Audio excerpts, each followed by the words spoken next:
ಇಲ್ಲಿ ವರ್ಣಾ ಕ್ಷೇತ್ರದಲ್ಲಿ ಗುಡುಮಾದನಹಳ್ಳಿ ಅಂತ ಒಂದು ಗ್ರಾಮ ಇದೆ.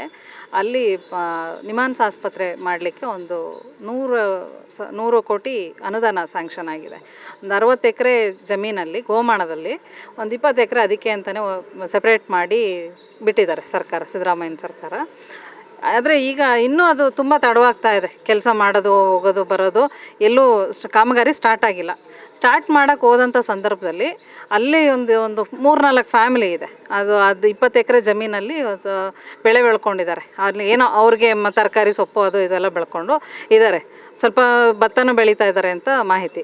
ಅದು ಅವ್ರು ಬೆಳ್ಕೊಂಡಿರೋ ಕಾರಣಕ್ಕೆ ಅದನ್ನು ಬಿಟ್ಕೊಡೋಕ್ಕೆ ಅವರು ಇಲ್ಲ, ನಾವು ಬಿಟ್ಕೊಡೋಕ್ಕಾಗಲ್ಲ, ನಮ್ಮ ಜಾಗ ಅಂತ ಎಲ್ಲ ಗಲಾಟೆ ಮಾಡ್ಕೊಂಡು ಏನು ಮಾಡಿದ್ದಾರೆ, ಟ್ರ್ಯಾಕ್ಟರ್ಗಳನ್ನ ಇವುಗಳನ್ನೆಲ್ಲ ಸ್ಟಾಪ್ ಮಾಡಿ ಇದು ಮಾಡಿದ್ದಾರೆ.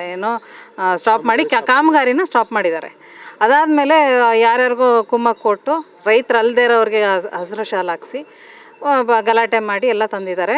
ಈಗ ಕಾಮಗಾರಿ ಸ್ಥಗಿತ ಆಗಿದೆ. ಇನ್ನು ಹೀಗೆ ಬಿಟ್ಟರೆ ಅನುದಾನ ಬೇರೆ ಏನಕ್ಕಾರು ಉಪಯೋಗಿಸ್ಕೊಂಡ್ಬಿಡ್ತಾರೆ. ನಮಗೆ ನಿಮಾನ್ಸ್ ಆಸ್ಪತ್ರೆ ಮೈಸೂರಲ್ಲಿ ಬೇಕೇ ಬೇಕು. ಬ್ಯಾಂಗ್ಳೂರಿಗೆ ಹೋಗಿ ಎಲ್ಲ ಅಲ್ಲಿ ಅಪಾಯಿಂಟ್ಮೆಂಟ್ ಸಿಗೋದಾಗಲಿ, ಅಲ್ಲಿ ಹೋಗಿ ನಾವು ಕಾಯ್ಕೊಳ್ಳೋದು, ಅದು ಫೀಸ್ ಏನೋ ರೀಸನಬಲೇ ಇರ್ಬೋದು, ಆದರೆ ನಮಗೆ ಮೈಸೂರಲ್ಲಿ ಇದ್ದಂಗೆ ಆಗಲ್ಲ. ಸುತ್ತಮುತ್ತ ಎಲ್ಲ ಜಿಲ್ಲೆಗಳಿಗೂ, ಎಲ್ಲ ತಾಲೂಕು ಜಿಲ್ಲೆಗಳಿಗೆ ಎಲ್ರಿಗೂ ಉಪಯೋಗ ಆಗೋಂಥ ಒಂದು ಯೋಜನೆನ ತುಂಬ ಸ್ಟ್ರಾಂಗಾಗಿ ಅಪೋಸ್ ಮಾಡ್ತಾ ಇದ್ದಾರೆ. ಇದು ಬೇಡವಾಗಿತ್ತು ಅವ್ರಿಗೆ. ನಮಗೆ ಕಾರ್ಯಕ್ರಮ ಸ್ಟಾರ್ಟ್ ಆಗಬೇಕು, ಆ ಯೋಜನೆ ನಮಗೆ ಬೇಕೇ ಬೇಕು.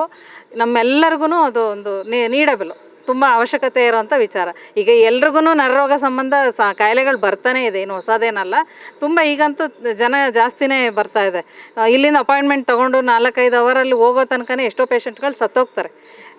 ರೀಚ್ ಆಗೋಕ್ಕೂ ಆಗಲ್ಲ. ಇಲ್ಲಿಂದ ಹೋಗಿ ಏನಿಲ್ಲ ಅಂತಂದ್ರೂ ಅಲ್ಲಿ ಕೆಂಗೇರಿ ತನಕ ರೀಚ್ ಆಗೋದು ಓಕೆ. ಅಲ್ಲಿ ಬಿಟ್ಟ ಮೇಲೆ ಒಳಗಡೆ ಹೋಗೋದಕ್ಕೇ 1-2 ಕಿಲೋಮೀಟ್ರಿಗೆ ಅರ್ಧ ತಾಸು ಕಾದು ಹೋಗಬೇಕು. ಅಷ್ಟು ಪೇಷಂಟ್ಗಳು ಬದುಕ್ತಾರ ಇಲ್ವೋ ಅನ್ನೋದು ಗೊತ್ತಿಲ್ಲ. ಅಂಥ ಒಂದು ಇಕ್ಕಟ್ಟಾದ ಪರಿಸ್ಥಿತಿ. ಸೊ ನಮಗಿಲ್ಲಿ ಆದರೆ ಒಂದು 1000 ಜನಕ್ಕೆ ಅನುಕೂಲ, ಕೆಲಸಗಳು ಸಿಗುತ್ತೆ. ಕಾಮಗಾರಿ ಏನು ಕನ್ಸ್ಟ್ರಕ್ಷನ್ದೇನಿರುತ್ತೆ, ಕಾಮಗಾರಿಗೂ ಒಂದಷ್ಟು ಜನಕ್ಕೆ ಕೆಲಸ ಸಿಗುತ್ತೆ. ಸೇಮ್ ಟೈಮ್ ಅಲ್ಲಿ ಉದ್ಯೋಗ, ಹಾಸ್ಪಿಟ್ಲ್ ಕನ್ಸ್ಟ್ರಕ್ಷನ್ ಆದಮೇಲೆ ಒಂದಷ್ಟು ಡಾಕ್ಟರ್ಸು, ನರ್ಸು, ಪ್ರತಿಯೊಂದು ಏನು ಬೇಕಾಗುತ್ತೋ 1000 ಜನ ತನಕನೂ ಕೆಲಸ ಸಿಗುತ್ತೆ. ಸೊ ಯಾಕೆ ಅಂಥ ಒಂದು ಯೋಜನೆನ ಇದು ಮಾಡ್ತಾ ಇದ್ದಾರೆ ಅನ್ನೋದು ಗೊತ್ತಿಲ್ಲ. ಇಂಟೆನ್ಷನಲಿ ಮಾಡ್ತಾ ಇದ್ದಾರೆ. ಒಂದು 3-4 ಫ್ಯಾಮಿಲಿಗೋಸ್ಕರ ಇಂಥ ಒಂದು ದೊಡ್ಡ ಬೃಹತ್ ಯೋಜನೆನ ಸ್ಟಾಪ್ ಮಾಡಬಾರ್ದು. ಜಿಲ್ಲಾಧಿಕಾರಿಗಳು, ಆರೋಗ್ಯಾಧಿಕಾರಿಗಳು, ಇದಕ್ಕೆ ಸಂಬಂಧಪಟ್ಟ ಬೇರೆ ಇಲಾಖೆಗಳು ಏನಿದೆ ಎಲ್ಲರೂ ಬಂದು ಇದ್ರ ಬಗ್ಗೆ ಒಂದು ಗಮನ ಕೊಟ್ಟು ಆದಷ್ಟು ಬೇಗ ಇದನ್ನು ಕಾಮಗಾರಿನ ಕಾರ್ಯರೂಪ ಮಾಡಬೇಕು ಅನ್ನೋದು ಭಾಳ ಒತ್ತಾಯಪೂರ್ವಕ ಅಂತ ಬೇಡಿಕೆ.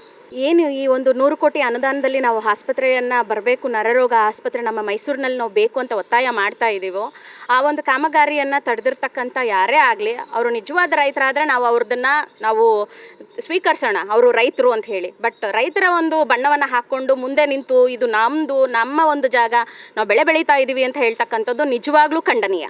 ಅವರ ಒಂದು ಜಾಗಗಳನ್ನ ಮೈಸೂರಿನ ರನ್ವೇಗೆ ಕೊಟ್ಟು, ಏರ್ಪೋರ್ಟ್ ರನ್ವೇಗೆಲ್ಲ ಕೊಟ್ಟು 4-3 ಕೋಟಿ ದುಡ್ಡನ್ನು ನೋಡಿ ಇಂಥದ್ದೆಲ್ಲ ಮಾಡಿರ್ತಕ್ಕಂಥ ಅವರು ರೈತರು.